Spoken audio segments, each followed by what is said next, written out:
Student अब start करने जा रहे हैं हम section B pre board exam का क्लास 10th मैथ का। तो इसका हमने सेक्शन ए कंप्लीट कर लिया था, तो उसको आप प्रीवियस वीडियोस में चेक कर सकते हैं।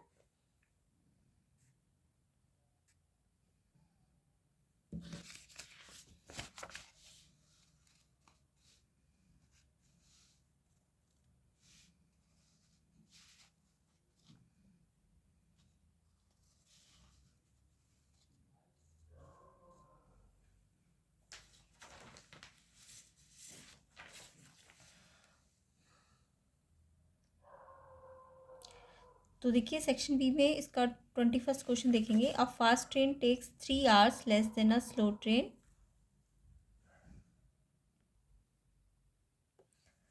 If the speed of slow train is 10 kilometre per hour तो less than that of the fast train, find करनी है स्पीड टू ट्रेन की। तो देखिए एक फास्ट ट्रेन है और एक स्लो ट्रेन है। स्लो ट्रेन की ऑब्वियसली स्पीड कम होगी, कितनी कम है 10 किलोमीटर पर आवर। तो आप इसमें क्या करेंगे, सबसे पहले तो स्पीड फास्ट ट्रेन की x किलोमीटर पर आवर मान लीजिए, तो ये x-10 हो जाएगी ना स्लो ट्रेन की स्पीड। तो अब आपको कंडीशन टाइम के लिए दिया ना कि अगर इसकी स्पीड कम है तो जो फास्ट ट्रेन है वो तो ज़्यादा जल्दी पहुंचेगी ना, यानी वो 3 hours लेस टाइम लेगी स्लो ट्रेन से। तो यानी टाइम का फॉर्मूला लेंगे डिस्टेंस अपॉन स्पीड। तो जो क्वेश्चन है, क्वेश्चन की कंडीशन क्या है, time taken by fast train equals कब होगा, जब times taken by slow train ये 3 hour लेस ले रही है, तो लेस कहाँ करेंगे, इस साइड लेंगे करेंगे ना। अब देखिए टाइम का फॉर्मूला होता है डिस्टेंस अपॉन स्पीड। तो डिस्टेंस तो 600 फिक्स है, वो तो दिया ही हुआ है 600। अब यहाँ क्योंकि फास्ट ट्रेन है तो फास्ट ट्रेन की स्पीड रखेंगे डिस्टेंस अपॉन स्पीड, ऐसी डिस्टेंस अपॉन ये स्लो ट्रेन की स्पीड रखेंगे। एंड ये 3 hours लेस टाइम ले रही है तो 3 यहाँ लेस करेंगे, ठीक है। अब ये -3 तो इसकी साइड चेंज कर दी हमने, यानी ये प्लस हो गया, तो ये इस साइड गया तो ये इधर आ जाएगा, तो ये माइनस हो जाएगा, है ना। अब 600 दोनों के न्यूमरेटर में तो कॉमन ले लेना। इसमें से क्या बचा, अगर ये 600 बाहर है तो 1/x-10, एंड यहाँ से 1/x बचेगा।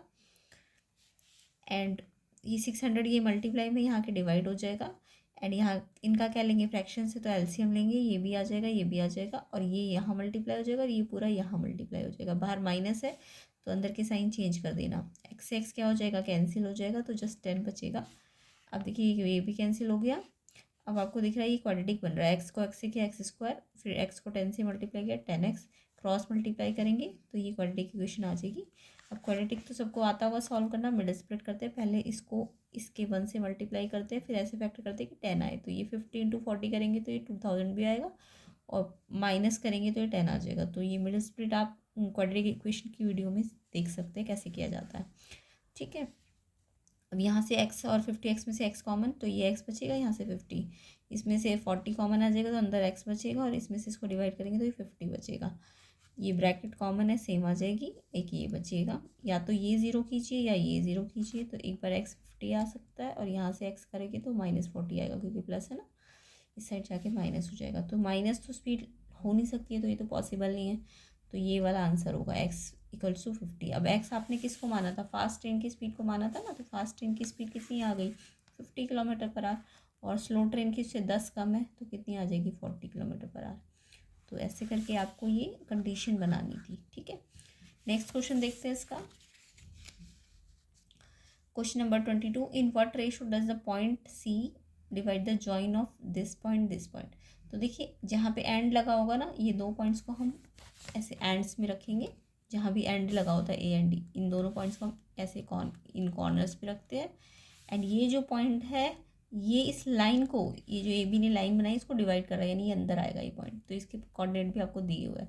और आपको पूछा है कि ये पॉइंट ना इस लाइन को किस रेशो में डिवाइड कर रहा है। तो जब रेशो निकालना होता है ना, तो आप k/1 मान लिया करो, ठीक है। तो जब भी रेशो या तो दिया होगा या निकालना होगा, आप सेक्शन फॉर्मूला यूज़ करोगे। तो सेक्शन फॉर्मूला क्या है, देखिए ये जो अंदर वाला पॉइंट है इसे x y लेते हैं, एंड ये जो साइड के पॉइंट है ये x1 y1 होगा, और ये x2 y2 होगा। तो ये जो अंदर वाला पॉइंट x है वो कैसे निकलेगा, m1 x2 + m2 x1 upon m1 + m2। अब ये m1 m2 क्या है, रेशो है, ये m1 रेशो है और ये m2 है, ये हमने निकालना था तो हमने मान लिया k/1। अब यहाँ पे ये सारी वैल्यू रखिए, देखिए k को इसके x से मल्टीप्लाई कीजिए, ऐसे जब x निकालेंगे ना तो ये ऐसे क्रॉस करना है, इसको इसके x से मल्टीप्लाई करना 7k, और इसके 1 को इसके x से 2, ठीक है। और अपॉन में नीचे तो k+1 हो जाएगा क्योंकि ये दोनों प्लस हो रहे ना। और x तो आपको यहाँ गिवन है, कितना है 4। तो यहाँ से k के लिए सॉल्व करेंगे, क्रॉस मल्टीप्लाई करेंगे तो k को सॉल्व करना तो सबको आता होगा, ये आ जाएगा 2/3। सेम ऐसे आप y के लिए भी कर सकते हैं। ये तो y ये है, ये भी कैसे आएगा जब इसके k को इसके y वाले कोऑर्डिनेट से ऐसे क्रॉस करके मल्टीप्लाई करोगे ये इससे, तो ये 8k हो जाएगा। और इसके 1 को इसके y से, जब y निकालेंगे तो y से क्रॉस करना, ठीक है। तो यहाँ से भी आप सिंप्लीफाई करोगे, सॉल्व करोगे क्रॉस मल्टीप्लाई करके, तो k 2/3 आएगा। यानी आप दोनों साइड से सॉल्व करके देखना, सेम आना चाहिए आंसर, यानी कि वही आपका रेशो आ जाएगा। तो इसका रेशो कितना आएगा 2:3। यानी ये जो सी पॉइंट है ये ए बी लाइन को ये पार्ट 2 पार्ट्स है और ये 3 पार्ट्स में डिवाइड कर रहा है। नेक्स्ट क्वेश्चन देख लेते हैं। Question number 23, find the HCF and LCM of this. तो इन 3 नंबर्स का आपको HCF और LCM दोनों निकालना है। तो आप पहले इन तीनों का क्या करेंगे, प्राइम फैक्टराइजेशन करेंगे, 6 का, 72 का और 120 का। तो प्राइम फैक्टर तो सबको करना आता है। 6 का करेंगे तो 2 × 3 आ जाएगा। 72 का करिए, प्राइम नंबर से स्टार्टिंग करनी है, यानी या प्राइम नंबर क्या होता है 2, 3, 5, 7, 11, इन्हीं से स्टार्ट करना है आपको, यहाँ पे 4 से स्टार्ट नहीं करना, ठीक है। तो ये तो सबको करना आता होगा। ऐसे ही 120 का भी कर लेना। अब ये 72 के फैक्टर आ गए, ये 2 देखिए 3 टाइम्स आया, 3 पावर लग गई, 3 2 बार आया तो 2 पावर। ऐसे ही इसके भी कर लेने हैं। अब देखिए जब हमें दोनों चीज़ें निकालनी होती है, HCF भी और LCM भी, तो हम एक टेबल बनाते हैं ये वाला। यहाँ पे देखिए कौन कौन से प्राइम फैक्टर आए, हमारे पास 2 आया है, 3 आया है और एक 5 भी आया है ना। तो हमने ये प्राइम फैक्टर यहाँ पे रख दिए। अब पहले वाले में 2 कितने बार में आया, यहाँ पे देखिए 2 कितनी बार आया, 1 बार आया। दूसरे वाले में 2 कितनी बार आया, 3 टाइम्स आया है। और तीसरे वाले में कितनी बार आया है, ये भी 3 टाइम्स आया। ऐसे 3 देखिए यहाँ 1 टाइम आया है। इस वाले में 3 कितने बार आया है, 2 टाइम्स। और इस वाले में 3 कितनी बार आया है, 1 बार, है ना। ऐसे ही 5 को देखिए यहाँ तो आया नहीं है तो 0, यहाँ भी नहीं आया 5 तो 0, यहाँ कितनी बार आया है, 1 बार। तो जब आप ऐसा टेबल बना लेंगे ना तो इससे आप LCM और HCF दोनों निकाल सकते हैं। अब देखिए कैसे करेंगे, आपके पास क्या क्या प्राइम फैक्टर आए, 2, 3 और 5 आए, वो हमने यहाँ लिख लिए, ठीक है।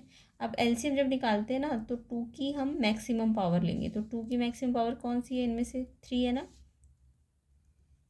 ऐसी 3 की भी हम क्या लेंगे, मैक्सिमम पावर। यहाँ पे कौन सी है मैक्सिमम पावर, 2। और 5 की भी हम मैक्सिमम पावर लेंगे। तो इनमें से सबसे बड़ी पावर कौन सी है, ये। तो इन सबको मल्टीप्लाई करोगे, खोलोगे, एक्सपेंड करोगे तो ये आएगा 360 LCM। HCF जब निकालेंगे तो यही प्राइम फैक्टर जो हमने ये लिए है ये यहाँ लिख देंगे। और यहाँ पे हम लीस्ट पावर लेंगे। 2 की लीस्ट पावर देखिए कौन सी है, 1 है ना। 3 की लीस्ट पावर यहाँ से कौन सी है, सबसे कम पावर 1। और 5 की लीस्ट पावर यहाँ पे कितना, 0 सबसे कम है ना। अब 5 की पावर 0 का मतलब तो 1 होता है, जब भी किसी की पावर 0 तो 1 होता है, तो उसको तो लिखने की ज़रूरत ही नहीं है। ये 2, 3 का कितना आ जाएगा इसका, सॉरी HCF 6। तो ऐसे करके हम पहले प्राइम फैक्टर कर लेंगे एंड देन हम जितने भी प्राइम फैक्टर आए हैं आपके पास 2, 3, 5, उनको ऐसे टेबल में अरेंज कर लेंगे और सब में देखेंगे 2 यहाँ पे कितनी बार आया है, यहाँ पे कितनी बार आया है, यहाँ पे कितनी बार आया है। LCM में हम इन प्राइम फैक्टर्स की मैक्सिमम पावर लेते हैं और HCF में हम लीस्ट पावर लेते हैं। तो इस तरीके से ये क्वेश्चन आपको समझ आ गया होगा जब हमें 3 नंबर्स का क्या निकालना हो, HCF भी और LCM भी। नेक्स्ट क्वेश्चन देखेंगे, question 24, if cot theta equals to 15/8 evaluate करना है दिस। तो देखिए एक तो तरीका है cot थीटा का ट्राइंगल बना लीजिए आप, ठीक है। एक तो ये तरीका है कि आप ट्राइंगल बना लीजिए। cot थीटा क्या होता है, अगर ये थीटा है तो cot थीटा होता है हमारा बेस अपॉन परपेंडिकुलर। तो बेस जहाँ थीटा होता है वहाँ बेस होता है, यहाँ परपेंडिकुलर। तो यानी कि कॉट थीटा आपको 15/8 दिया है ना, तो ये बेस 15 है और परपेंडिकुलर कितना 8। तो आप हाइपोटेन्यूज निकाल लोगे, इसका स्क्वायर प्लस इसका स्क्वायर करके, है ना। कितना आएगा 15 स्क्वायर प्लस 8 स्क्वायर,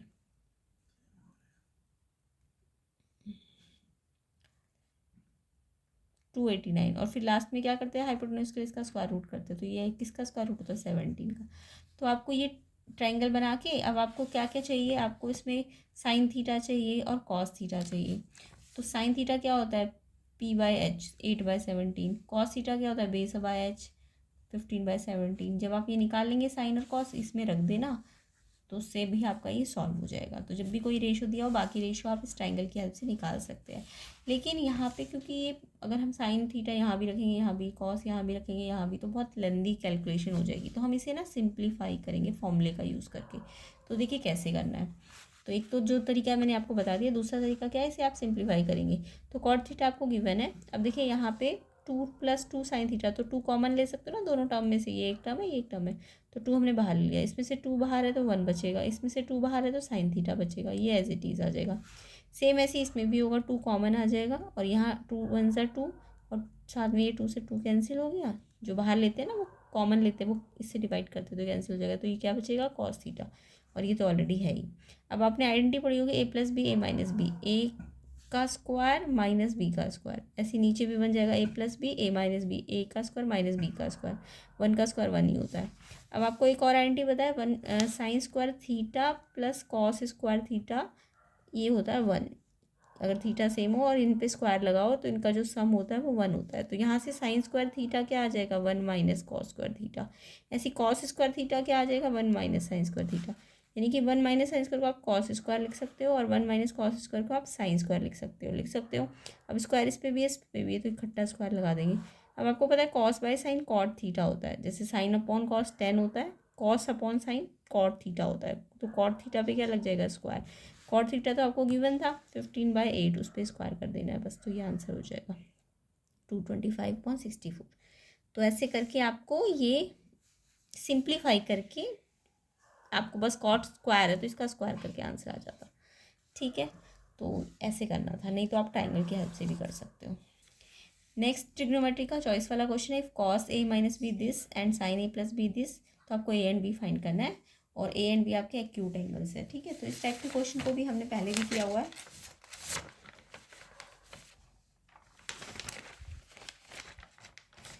तो देखिए cos a - b आपको √3/2 दिया है, ये cos थीटा दिया हुआ है ना, तो इस √3/2 को भी cos की टर्म में लेके आइए।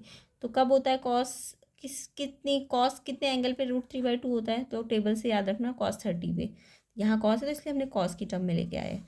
तो cos से cos हट जाएगा, तो ये a - b किसके इक्वल आ जाएगा, 30, क्योंकि ये भी cos थीटा था और ये भी cos थीटा था, तो जब ये इक्वल है तो थीटा थीटा के इक्वल हो जाएगा ना, ये थीटा इस थीटा की, इसको इसके इक्वल मत कर देना, गलत हो जाएगा। ये कॉस थीटा है तो इसे भी कॉस थीटा में पहले आप कन्वर्ट करो, ये कब होता है कॉस थीटा, ये √3/2 कब आता है, cos 30 पे। अब आप इसको इसके थीटा को इसके थीटा के इक्वल करोगे। सेम ऐसे यहाँ भी ये साइन थीटा है ना √3/2, तो इस a + b को √3/2 मत करना, साइन थीटा है तो इसको भी साइन थीटा में बदलो। तो सोचो √3/2 कब होता है, कौन से एंगल पे होता है, sin 60 पे। तो टेबल से आप ये वैल्यू याद करना, तो √3/2 की जगह आप sin 60 रख सकते हैं। अब आप देखिए ये साइन थीटा है और ये भी साइन थीटा है, तो ये थीटा इस थीटा के बराबर हो जाएगा, यानी a + b 60 हो जाएगा। अब आपके पास दो इक्वेशन है, इसका एलिमिनेशन मेथड से आपको सॉल्व करना है। तो ये इक्वेशन भी यहाँ ले आइए, एक -b + b है तो ऑलरेडी कैंसिल हो जाएगा, माइनस प्लस साइन चेंज करने की भी ज़रूरत नहीं पड़ेगी, तो ये कैंसिल हो गया। a + a 2a हो गया एंड a b + 90 हो गया, a निकालना है तो 2 से डिवाइड हो जाएगा, तो ये 45 आ जाएगा। a की वैल्यू आप या तो इसमें रखिए या इसमें रखिए, तो b की वैल्यू आ जाएगी 15 डिग्री। तो ऐसे करके ये क्वेश्चन किए जाते हैं, ठीक है, इंपॉर्टेंट है तो ये याद रखना। नेक्स्ट क्वेश्चन देख लेते हैं, question number 25। In triangle ABC AD is the bisector of angle A meeting side BC at D, AC given है, DC गिवन है, BC गिवन है एंड AB गिवन है। देखिए एक ट्राइंगल ABC है, ये बना लिया हमने, AD बोला है बाइसेक्टर है किसका, एंगल A का, AD बाइसेक्टर है एंगल A का, इस एंगल A का बाइसेक्टर मतलब ये इस एंगल A को दो पार्ट्स में डिवाइड कर रहा है, यानी एंगल 1 ये वाला एंगल इस वाले एंगल के बराबर हो जाएगा। तो आपको ना और क्या क्या दिया हुआ है, आपको ना ये साइड दी हुई है, AC AB DC, BD नहीं देके BC दे दिया। तो जब भी आपको ये सिर्फ एक ही कंडीशन दी हो ना ट्राइंगल के अंदर की वो एंगल बाइसेक्टर है और साथ में साइड्स दी हो, तो आप ना एक थ्योरम लगाएंगे ट्राइंगल के अंदर, इंटरनल बाइसेक्टर थ्योरम कहते हैं इसको। तो जब भी कोई एंगल को कोई साइड बाइसेक्ट करती है, तो जहाँ पे बाइसेक्ट करिए, देखिए ये एंगल A वर्टिकल एंगल है ना, इसको ये वाली साइड पे बाइसेक्ट, ये वाला एंगल का बाइसेक्टर जो है इस लाइन पे पड़ रहा है ना, तो ये जो एंगल बाइसेक्टर है इस लाइन का रेशो BD/DC किसके इक्वल हो जाएगा, जो इस वाली लाइन को छोड़ के बची हुई जो लाइन होगी ये अपॉन ये। तो ये इंटरनल बाइसेक्टर थ्योरम याद रखना, जहाँ से बाइसेक्टर आएगा ये इस एंगल से आया ना, तो इस लाइन पे आ रहा है ये बाइसेक्टर, तो ये इसको BD/DC रेशो को BD/DC लिखा है, तो BD/DC, तो ये लाइन आ गई ना अब आपकी, तो अब आपको ये अपॉन ये करना है, यानी BD के सामने AB लाना है, BD के साथ जुड़ा हुआ है ना AB और AC, तो ये जो भी एंगल बाइसेक्टर होगा वो जिस लाइन पे पड़ रहा होगा उस लाइन को जो रेशो है वो बराबर किसके होगा, जो बाकी बची हुई साइड है उनके रेशो के। तो ये थ्योरम याद रखना आप। तो यहाँ पे फर्स्ट क्वेश्चन भी हमने इसी थ्योरम पे किया था, क्वेश्चन नंबर 1 जो इस क्वेश्चन पेपर में से किया था हमने, वहाँ भी यही थ्योरम लगी थी, इंटरनल बाइसेक्टर। तो जब आपको सिर्फ ट्राइंगल के अंदर ना एक एंगल बाइसेक्टर दिया और बाकी सिर्फ साइड्स गिवन हो तो आप ये थ्योरम लगाते हैं।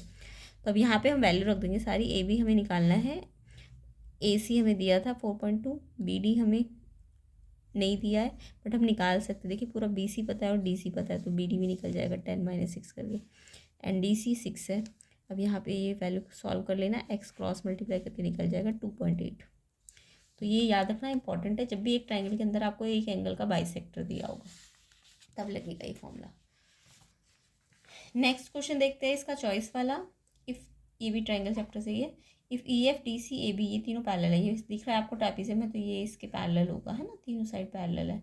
आपको क्या प्रूव करना है, A E upon E D B F upon F C. तो ये थोड़ा थोड़ा लग तो रहा है कि ये रेशो ये अपॉन ये अपॉन ये किस में करते हैं, बीपीटी में करते हैं ना, बेसिक प्रोपोर्शनल थ्योरम में।